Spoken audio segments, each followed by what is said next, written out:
Hello and welcome to newsnumber.com, and I'm your host Ankurdeep Kaur. Today I'm here in Chandigarh with my guest Mr. Bikramjeet Singh Kalsi, the co-founder of BrainPundits technology, where he helps students to discover their careers using scientific and objective methods rather than peer or family pressure. BrainPundits uses a unique blend of artificial intelligence and human intelligence to understand the knowledge, potential, skills, and abilities of an individual's mind. Bikram has helped author 10 psychometric tests in the areas of personality, aptitude, interests, and career compatibility. Bikram is a liberal intellectual engineer who is a first generation entrepreneur and is well versed in social and natural sciences. So let's know more about him and welcome the young entrepreneur, Mr. Bikramjeet Singh Kalsi. Hello sir, how are you? Hi Gurdeep, thank you for having me. Okay, so let's start the talk with a very basic question. Okay. Your website name, BrainPundits, is very unique. Yeah. Right? And what popped into your head that you created this website with such a unique name? What is the interesting story behind this? Oh, it is interesting. So the name is suggested by my sister, and she was working with us at that time as creative head of the organization. And she has a very creative mind, and she found out the idea that we can call it this name. Nobody has taken this name, and it's just a matter of time when this name will be used.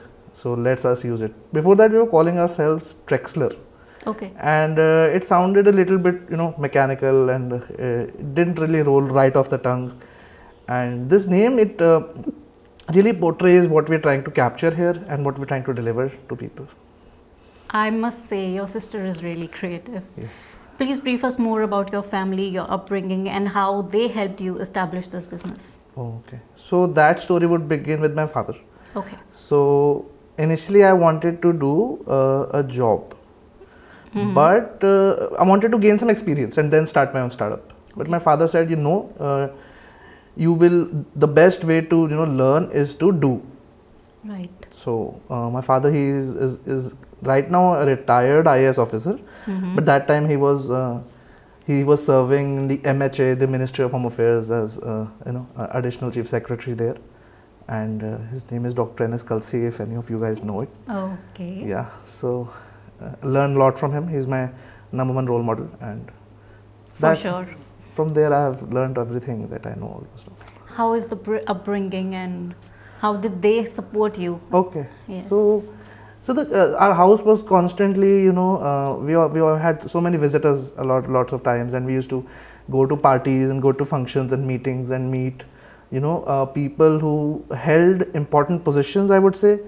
And I got to really get my hold of understanding what these people are like, and what makes them tick,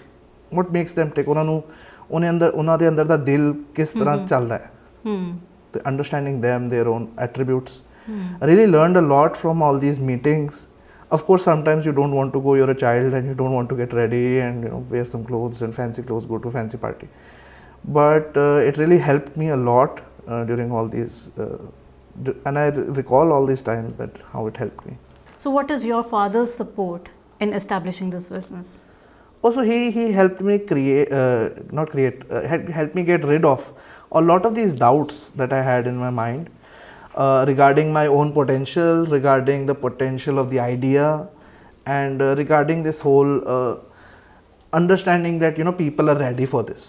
A lot of us, we don't use science in all the things that we do, and evidence has shown that more and more you use scientific methods, scientific ideas, the more towards reality the whole prediction becomes.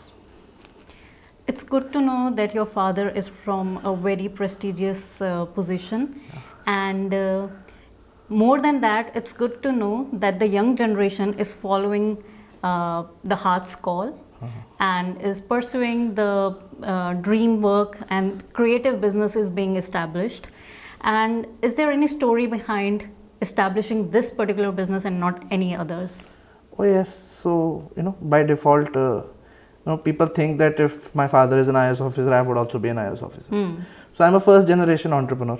So nobody in my family has been an entrepreneur. My dadaji was in railways, my father was in IAS, and he had a very humble upbringing. I got the advantage of being in a upper middle class family. So and my father had done IIT. He had gone to IIT Delhi and IIT Roorkee. At that time it was not called IIT Roorkee, but still. So my motive was very clear. I wanted to compete with my father and say I want to go to IIT. And I prepared for the IIT JEE exam in my 12th and got the rank 7300, and cutoff was 7000. So it was close. It was very close. It was unnervingly close. मतलब ਜਿਹੜਾ ਹੁੰਦਾ ਨਾ ਕਿ ਬਸ ਤੁੱਕਾ ਜੇ ਇੰਨਾ ਜਿਹਾ ਵੀ 1-2 marks ਦਾ ਫਰਕ ਰਹਿ ਜਾਂਦਾ ਤੇ ਆਪਾਂ ਕਲੀਅਰ ਹੋ ਜਾਂਦੇ ਤੇ ਬ੍ਰੇਨ ਪੜ੍ਹਨੇ ਸੱਚ ਹੁੰਦੀ ਨਾ ਤੇ then what happened was I prepared again. I dropped a year. I got admission in Punjab University, dropped a year and prepared again for IIT, and again I couldn't get through. Oh. And this time I got a lower score, and I burnt out completely. I went through a very severe depression phase and questioned myself on all the aspects, all the core aspects of myself. Suicidal thoughts also came, and these things come in pairs. They come in pairs, and so then I got out of the idea with the concept that ਜੇ ਮੈਂ ਇਹ ਚੀਜ਼ feel ਕਰ ਰਿਹਾ ਤੇ ਬਾਕੀ ਬੱਚੇ ਵੀ feel ਕਰ ਰਹੇ ਹੋਣਗੇ ਤੇ ਜਿਹੜੀ ਇਹ ਕੈਰੀਅਰ ਦੀ ਪ੍ਰੋਬਲਮ ਹੈ ਇਹ ਸਭ ਨੂੰ ਹੁੰਦੀ ਹੈ ਜੇ ਤੁਸੀਂ ਕਿਸੇ ਨੂੰ ਵੀ ਪੁੱਛ ਲਓ ਜਾ ਕੇ if you ask anyone how did you like land up in your career, so people will give you random answers. Someone will say ਮੇਰੇ big brother ਸੀ ਉਹ ਵੀ engineering ਕਰ ਰਹੇ ਸੀ ਮੈਂ ਵੀ ਕਰ ਲਈ. Someone will say that my father wanted me to be a doctor, and someone will say my best friend was doing commerce, so I also did commerce. And the jobs that they end up doing, they are also very random. So it might be that I landed up in a job in a very random fashion. I didn't have the skills, but then I learned, I developed the skills, and I am doing that job. Other times it happens I landed up in a job I didn't want to do that job, so I left the job, I left the career, I left the stream, even I did something completely different. So this is a real problem that's occurring today, and so I really thought that attacking this problem, getting rid of the problem, is the best way where I can spend my time, I can spend my energies in. So the theme of your business is to know oneself. Yeah. And this is the philosophy behind, but what are the different components involved? Okay, so know yourself is a very deep topic. Even the biggest religious books, the great leaders, the Indian gurus, they preach this topic, know yourself. What are they talking about? They're talking about essentially 4 different things. So one, they're talking about your personality, which is internal makeup. So personality. That's the link between person and personality. It's almost in one thing. The base is the personality. Then on top of it is the aptitude, which IQ you can call it lingual ability, rational ability, critical thinking, out of the box thinking, all these pattern recognition abilities. All these abilities are in the top, in the above the personality. So these are required because the jobs that you do, they are always in the range of your aptitude. It will never be something that is completely below your range or something that is completely above your range. It will be in that range. Then comes your interests. Okay, so here we come to the point that some people have dreams, some people have passions. So dream can be I want to be the captain of the Indian cricket team. So that is a dream. What's a passion? I want to play cricket for representing my state or something like that. Something which is more achievable, something which is more achievable, more grounded in reality, something which is in that aptitude range. So here you have to really see the interests that you pick are something that is within your grasp, within your reach. And then comes the motivation factor. Why do you want to be a cricketer? Why do you want to be a businessman? Is it because your father, or because your brother wants you to be, or is it that it's more internal, it's more intrinsic towards your own mental happiness and satisfaction that you want to do these things? And definitely for this, one needs to know himself. Yeah. So concentrating on the importance of knowing oneself, you have created some psychometric tests which aim at mental awareness. Yeah. So what are these tests, and what are the different aspects that are involved when you create a test? Okay. Psychometric test sound very big. It's a very big word. Basically ਆਪਾਂ ਕੀ ਕਰਦੇ ਹਾਂ, ਆਪਾਂ ਇੱਕ sample population ਦਾ, ਜਿਵੇਂ ਆਪਾਂ ਕੋਈ city ਲੈ ਲਈ ਨਿਊ ਦਿੱਲੀ, ਉਹਦੇ ਆਪਾਂ ਲੈ ਲਏ ਰੈਂਡਮ ਬੱਚੇ ਫੜ ਲਏ, ਤੇ ਆਪਾਂ ਕੁਝ ਬੱਚੇ ਲੈ ਲਏ ਜਿਹੜੇ ਕਮਰਸ ਦੇ, ਕੁਝ ਬੱਚੇ ਆਰਟਸ ਕਾਲਜ ਦੇ, ਕੁਝ ਬੱਚੇ ਇੰਜੀਨੀਅਰਿੰਗ ਕਾਲਜ ਦੇ, ਤੇ ਉਹਨਾਂ ਨੂੰ ਫੜ ਕੇ ਉਹਨਾਂ ਨੂੰ ਕਿਹਾ ਕਿ ਇਹ ਟੈਸਟ ਦੇ ਦਿਓ। ਆਪਾਂ ਟੈਸਟ ਬਣਾਇਆ ਹੈ, ਉਹ ਟੈਸਟ ਤੁਹਾਡੀ ਕੁਆਲਿਟੀਜ਼ ਚੈੱਕ ਕਰ ਰਿਹਾ ਹੈ based on the options that you tick. We give you a situation and we ask you how would you react in that situation. Then these people take the answers. We don't rate them then and there. When we are developing the test. Okay. So we don't rate them then and there during development. We take all those answers and then we try to place all these people, all these answers into a range, into a scale, into a gradient of possibilities. So let's say the quality that we're testing out is emotional stability. So then we're going to pick out the person who has scored the lowest in this category and highest in this category in over here, and the people who are in between will come over in this range. Okay. And this range, it is linked with other ranges as well. There are correlations between other aspects. Emotional stability will be definitely be linked to anxiety. The more emotionally stable you are, the less anxious you'll be. That's a correlation, and we take consideration of all these factors, and these all factors go into what the system, the computer who's rating the answers and all these aspects. The options are very correlated to each other? Yes. So what happens is that these options, they are very because like when some of you might have attempted those MCQ questions, especially those non-med or med ones. So sometimes what happens is you're able to see the outlier option, the option that doesn't make the sense at all. So something could be like, when did the second battle of Panipat happen? So one option could be 1945. So we know that 1945 mein to it didn't happen. So then that option goes out. So the options that we design are closely related to each other, so that it doesn't seem like one answer is not there. People won't take that answer. We try to get a gradient of possibilities and something that is possible, not something that is not possible. So this is basically like the range, like we have in our education system, that 60% is the passing grade and 59.1 is the failure, or something like that. So you actually categorize them. You think that 60 and 59, there is no big difference in this? Well, so I think that's true. That it's this here comes the problem behind why there are marks even. Why are we doing it? Why are we doing this thing of relating education with marks? Is there any, do you think that the person who scored high marks in your class, in your school, what are they doing now? So you will get a mixed answer. And the person who are scoring the low marks, you will also get a mixed answer over there. So there is not really a good correlation between education and marks, between education and knowledge, between education and success. The system is designed, it is obsolete now. I mean, a lot of these educationists, they are saying that there is one Sir Ken Robinson. So he has studied these education systems of all these schools, and he has found out that rating yourself on these psychometric tests, it gives you a general direction. It's good, but we shouldn't follow this per se. But then comes the idea that how do I know? We still are following the system. People are still getting jobs based on marks, based on these education. People are getting courses based on the colleges they apply for. They get marks based on their SOP and the SATs, or the SOP and the whatever exam they've given, the JEE exam or whatever exam. Okay, so the model which you have designed of BrainPundits, how does it work, and what are the different steps that are involved? Okay, so we're not merely a testing company.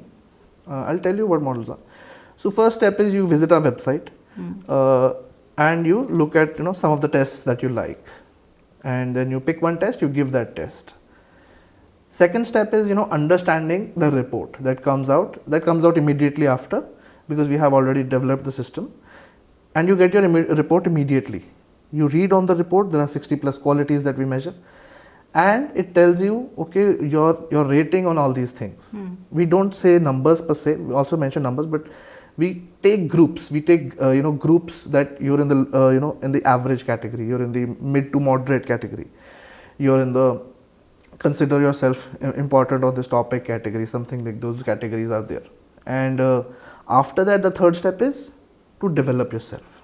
So that is the testing part, diagnosis part. Then comes the treatment. How can you develop all these soft skills? Like there are people who have problems in communicating, people who have problems in public speaking. So once you identify the problems, then you work on them. We give you developmental plan and activities which you can do at home and do in order to improve these traits over a period of time. Next, we give you articles, videos, content. That's the fourth step. So we give you content from one of the best websites, from one of the best sources. The problem in today's world is that there is too much information. What to read, that's the problem. And we solve that problem by, based on the marks that you have scored, based on the qualities and the scores that you have, you will get videos on our website or on your user dashboard, from us, based on your scores and based on what you want to do in life, your aspirations. Okay, so these are all the steps. And finally, the last step is achieve your goals. Okay. So you use these steps, you follow step 3 and 4 over and over again. You sometimes do more tests, you do step 1 again. So that way you achieve your goals through constantly practicing, constantly mending yourself, improving yourself. So your website has tests for students as well as corporates. What are the different tests? Okay, so that's a good question. First, I'll talk about the students' test for them. So first test is general tests which students take to understand, okay, what are the possible careers I can do within, let's say, non-medical, within medical, within arts. Then there are also tests which help you decide that you don't know what you want to do. You don't even know the stream. You took some stream, you think you failed at it, and now you want a new, fresh perspective, and you are at your wit's end. Tonu pata nahi ki karna hai. That also test is there. That's called the mega career test. So after that, there are the specific career tests, which is like for UPSC. How compatible are you with the UPSC services? So when UPSC gives their tests, they are identifying some people, some officers who have the potential to be a UPSC. What is the UPSC looking for? They should be less stress prone. They should have high IQ. They should be good problem solvers. All these aspects we try to map your current behavior and your attitudes, and then we tell you, okay, you are lacking here, you're lacking here, so do these activities in order to improve yourself. Okay. Then there is one test that we are currently making that will probably go live by the time this video goes live. It is that net paper, the UGC net. So what it takes to be a good assistant professor. When you're starting out that career, what are the things that colleges and they're looking for in the teachers and the professors of the next generation? What are they looking for? So research aptitude, classroom behavior, group discussions, all these aspects. We measure out and then we tell you, okay, you need to improve on these categories. Then comes the corporate tests. They are more towards the role and responsibility type. How good of a leader you are, or whether you're a good salesperson, whether you're a good sales manager, whether you can do salary negotiations well, whether you can close a deal. And these aspects we highlight and tell you within whether the particular person who's doing that job or applying for that job, are they that kind of material, or if they are not, where do they lack? And we tell from the perspective of the corporates. We give you a huge dashboard where you can see all the people and compare each person with each other, and you're able to see who are the top performers, who are the underperformers, and what student, what job taker needs what type of attention. But do you think this mechanized way of using artificial intelligence is apt enough? Because I mean, these are just a set of questions, and nobody knows what is going on, and even the person itself might not know what is going on in his conscious or even in his subconscious mind. And while taking the test, he might not even know what answer is he taking. Is it actually correct? So do you think this mechanized way is apt to know someone? Well, you hit the nail on the head. It's a very, very good question. Okay, first I'd like to really congratulate you for asking the best question that is there. It is that psychometricians have from day one, from 100 years ago. Cattell, he started it. From Spearman it started, but Cattell was the first person to do it. Then Stanford Binet, he made the IQ test that you people are most familiar with.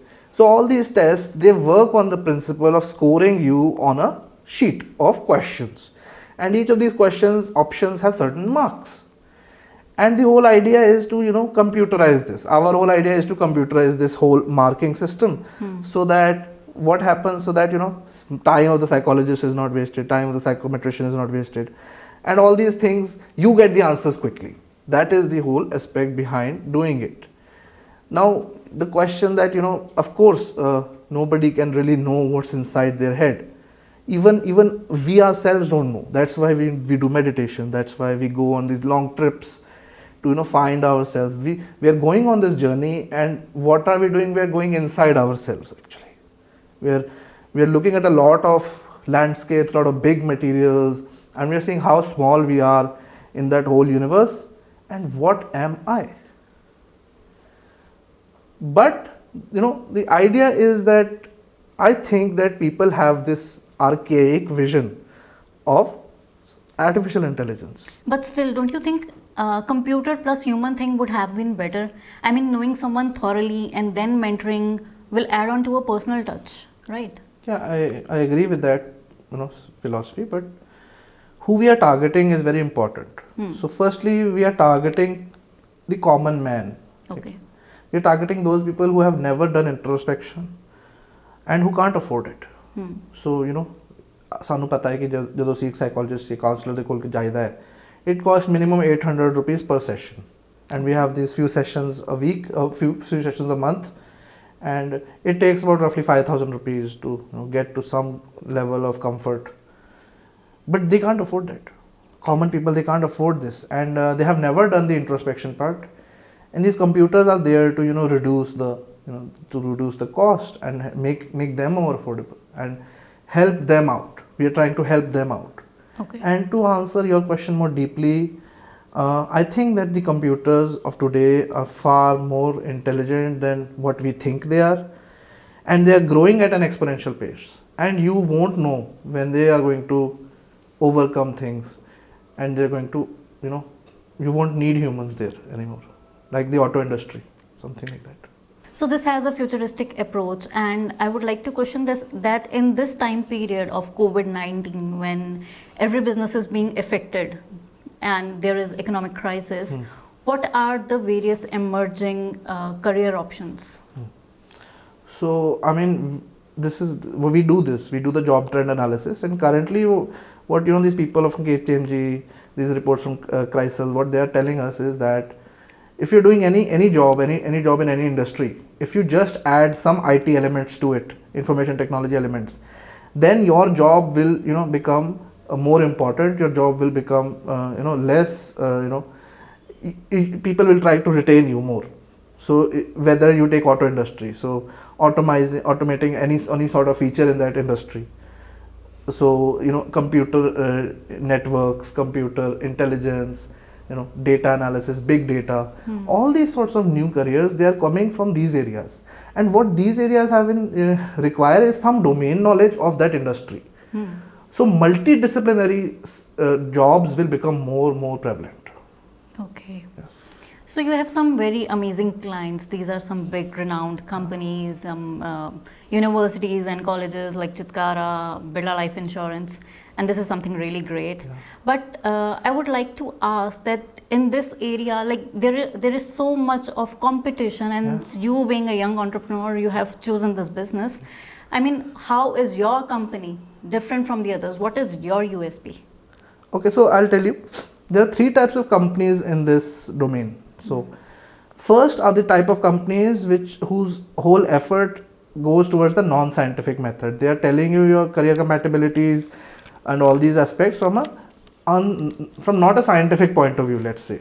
So they have their own audience, and then comes the other companies which are doing this, but they are using but Psychometrics is an add-on.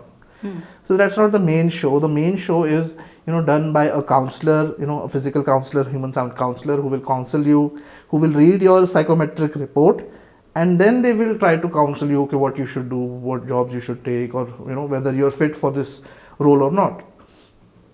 What we come in the third camp. The third camp are companies which are solving all these problems through only psychometrics and through only this online platform.